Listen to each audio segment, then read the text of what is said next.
Hi friends, welcome to LN media YouTube channel. நம்ம இன்றைக்கி என்ன அப்டேட் பார்க்க போகிறோம்னா, ஸ்ட்ரெய்ட் ஆஃப் ஹார்மஸ் பகுதின்னு இருக்கிற பிரச்சனை வலுத்து பெருசாகிடுச்சு. 2 நாளைக்கு முன்னால் பாகிஸ்தானில் அமெரிக்காவும் ஈரானும் பேச்சுவார்த்தை நடத்தினாங்க. பேச்சுவார்த்தை தோல்வியில் முடிஞ்சிருச்சு. அமெரிக்கா சைடு அவங்க பாயிண்ட் ஆஃப் வியூ ஸ்ட்ராங்காக இருக்காங்க, ஈரான் இவங்க பாயிண்ட் ஆஃப் வியூ ஸ்ட்ராங்காக இருக்காங்க. பேச்சுவார்த்தையில் தோல்வி முடிஞ்சு திரும்ப 2 பக்கமும் உட்காந்துக்கிட்டு சண்டைக்கு நிற்கிறாங்க.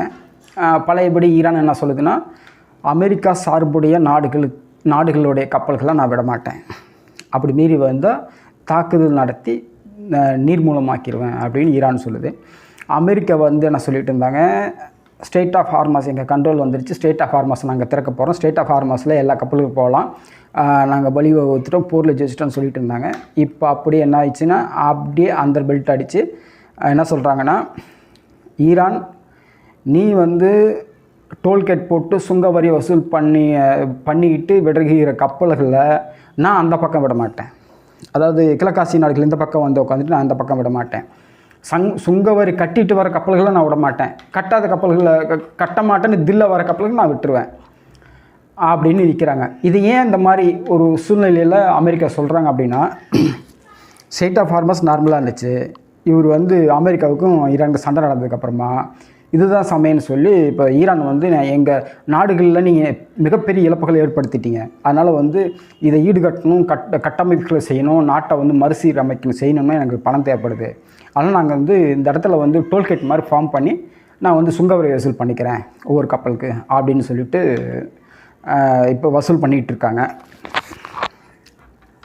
இதை அமெரிக்கா ஏற்றுக்க மாட்டேங்குது. அப்படி அமெரிக்கா ஏற்றுக்குச்சுன்னா அமெரிக்காவுக்கு மிகப்பெரிய தோல்வி. அதாவது நான் நாட்டாமல் அந்த பக்கம் இருக்கேன்னா மிடில் ஈஸ்ட் கண்ட்ரியில் ஈரான் பெரிய நாட்டாமல் ஆகிடும். அதாவது ஈரானை எதிர்த்து பேசினாவோ கண்டனம் தெரிவித்தாவோ அந்த நாட்டுடைய கப்பலை ஈரான் விடாது. அப்போ ஈரான் விடாது அப்படின்னா அப்போ அந்த ஏரியாவே ஈரானுடைய கண்ட்ரோலில் இருக்குதுன்னு அர்த்தம். ஸோ அந்த பொசிஷனுக்கு ஈரானை விட மாட்டாங்க. ஸோ எப்படி இருந்தாலும் இந்த இடத்துல இந்த விஷயத்தை பேக் எடுக்க மாட்டாங்க அமெரிக்கா.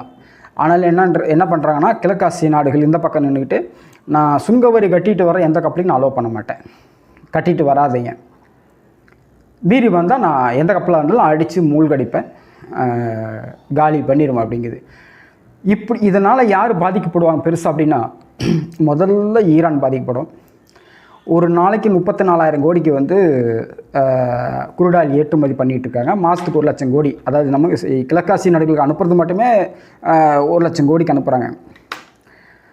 இது இல்லாமல் அவங்க ஆக்சுவலாக 30 லட்சம் பேரல் ஒரு நாளைக்கு ப்ரொடியூஸ் பண்ணுறாங்க. அது நமக்கு 15 லட்சம் பேரல் எக்ஸ்போர்ட் பண்ணுறாங்க நம்மளுக்கு கிழக்காசிய நாடுகளுக்கு, மற்றும் மற்ற நாடுகளுக்கு எல்லாத்துக்கும் சேர்த்து மீதியை ப்ரொடியூஸ் பண்ணிகிட்டு இருக்காங்க. இப்போ என்ன பிரச்சனை அப்படின்னா, ப்ரொடியூஸ் பண்ணுற ஆயில் அங்கேயே ஸ்டக் ஆகிடுச்சுன்னா, அதாவது ரீஃபில் பண்ணி கப்பல்கள் இல்லாமல் போயிடும். அங்கே ஸ்டோரேஜ் பார்த்தோம்னா ரொம்ப கம்மியான ஸ்டோரேஜ் தான் அவங்ககிட்ட இருக்குது. 40 லட்சம் பேரல் பக்கம் தான் ஸ்டோரேஜ் பண்ண முடியுங்கிற கெப்பாசிட்டி அவங்ககிட்ட இருக்குது. அதிக ஸ்டோரேஜ் அவங்க பண்ணி வைக்க முடியாது அப்படிங்கிற ஒரு கான்செப்ட் இருக்குது. இது தாக்கு பிடிச்சாங்கன்னா ஒரு 10 to 14 நாட்களுக்குள்ளே அவங்கள ஒரு 12 to 14 நாட்களுக்குள்ளே அவங்க இந்த பிரச்சனையை சால்வ் பண்ணியே ஆகணும். ஒன்று அடித்து அமெரிக்கா ஓட விடணும், அப்படி இல்லைன்னா வேறு வழி இல்லாமல் சரிங்க நான் ஒத்துக்கிறேன், டோல்கேட் போட மாட்டேன், வசூல் பண்ண மாட்டேன்னு சொல்லி நார்மல் ஆகணும். இந்த 2 சூழ்நிலையில் 2ல் யாரோ ஒருத்தர் காம்ப்ரமைஸ் ஆகணும். சரி, இதனால் நமக்கு என்ன பாதிப்புனா, பெரிய பாதிப்பு இருக்குது. சைனாவுக்கு பெரிய பாதிப்பு இருக்குது, இந்தியாவுக்கு பெருசாக பாதிப்பு இல்லை. ஏன் பாதிப்பு இல்லைன்னா, கடந்த சில தினங்களாக ஃபைட் அங்கே சண்டை நடந்துகிட்டு இருக்கும்போது நம்ம இந்தியா என்ன பண்ணிட்டாங்கன்னா, ரஷ்யாக்கிட்ட கொஞ்சம் கொஞ்சமாக குறைச்சி 35% ஆயில் மட்டும் தான் வாங்கிட்டு இருந்தாங்க. இப்போ இந்த பிரச்சனை வந்ததுக்கப்புறம் அப்படியே பேசி இன்க்ரீஸ் பண்ணி 70% ஆயில் ரஷ்யா கிட்ட வாங்கிட்டு இருக்கோம், மீதி 20% வெனிசுலா கிட்ட வாங்கிட்டு இருக்கோம், 10% அமெரிக்கா சில்லற நாடுகள்கிட்ட வாங்கிட்டு இருக்கோம்னு வச்சுங்களேன். நம்ம பூர்த்தி தேவையாச்சு. இருந்தாலும் அப்பப்போ அந்த பர்சன்டேஜ் லெவலில் ஈரான்கிட்ட கொஞ்சம் நம்ம ஏற்கனவே அக்ரிமெண்ட் போட்டபடி நாங்கள் தர்றோம், ஒன்றும் பிரச்சனை இல்லைன்னு சொல்லி ஈரானும் தந்துக்கிட்டு இருக்கா அப்பப்போ. இதன் வழியாக கிழக்காசிய நாடுகளுக்கு பெட்ரோல் அனுப்ப மாட்டோம் அப்படின்னு ஸ்டக் ஆகிடுச்சுன்னா, அந்த நாடுகள் பூரா மற்ற இடங்களில் பெட்ரோல் வாங்க ஆரம்பிச்சிருவாங்க. மற்ற இடங்கள் பெட்ரோல் வாங்கிச்சுன்னா டிமாண்ட் அதிகரிச்சுன்னா petrol barrel crude barrel rate அதிகமாகும். பேரல் ரேட் அதிகமாகுதுன்னா இன்றைக்கி $99 ஒரு பேரல் குரூட் ஆயில். இந்த பேச்சுவார்த்தைக்கு உக்காந்தாங்க இல்லைங்களா, அப்போது $86 இருந்துச்சு, டக்குன்னு கொண்டு $99 ஆகுது. இன்னும் நாட்கள் கடக்க பெட்ரோல் இது க்ரூட் ஆயில் டிமாண்டாக வந்துருங்க. 110 112 115 20 வரைக்கும் போகுங்க. ஆக்சுவலாக இந்த பிரச்சனைக்கெல்லாம் முன்னால் வந்து ஒரு $72 $71 $68 அப்படி தான் போயிட்டு இருந்தது பெட்ரோல் ஒரு பேரல். இப்போ 99 110 வரைக்கும் வர்றதுக்கான வாய்ப்பு இருக்குது. அப்படி வந்தாங்கன்னா நம்ம பாதிக்கப்படுவோம். ஆனால் சீனா பெருசாக பாதிக்கப்படும்.